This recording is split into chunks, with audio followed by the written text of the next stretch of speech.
stop shoving shit down your customer's throat. This is what happens when a lot of e-commerce entrepreneurs simply just try to sell products. Seriously, you gotta think about your customers first.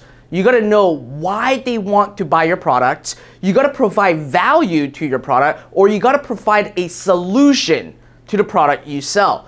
If you're running ads right now, which every single person should be doing right now, a lot of you guys are just simply setting up an ad just to simply shove that product down your customer's throat. And when that happens, consumers are smart. They're not going to react. They're not going to buy. So you want to actually reverse that psychology around. What you want to do is to provide a value to them. You got to tell them why they need to buy your product. You need to tell them why it is important for them to check out your product, because that's the first step.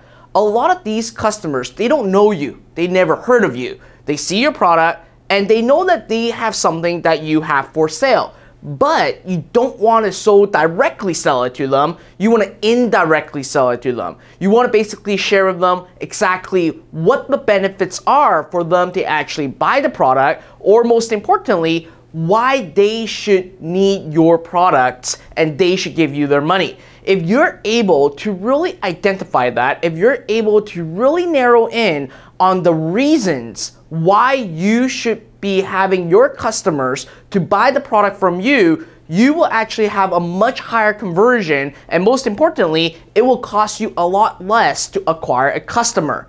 So remember, when you are creating your ad the next time, don't be in the mindset of just selling them. Remember, take a step back, provide them value, give them a reason why they should actually check out your product, and tell them the benefits of having your product at their home, at their office, or at their doorstep. So seriously, I challenge you, if you want to really crush it with the product that you want to sell, don't sell it so directly to them. Simply just look at what the benefits are, provide them value, get their interest first, and then sell to them right afterwards.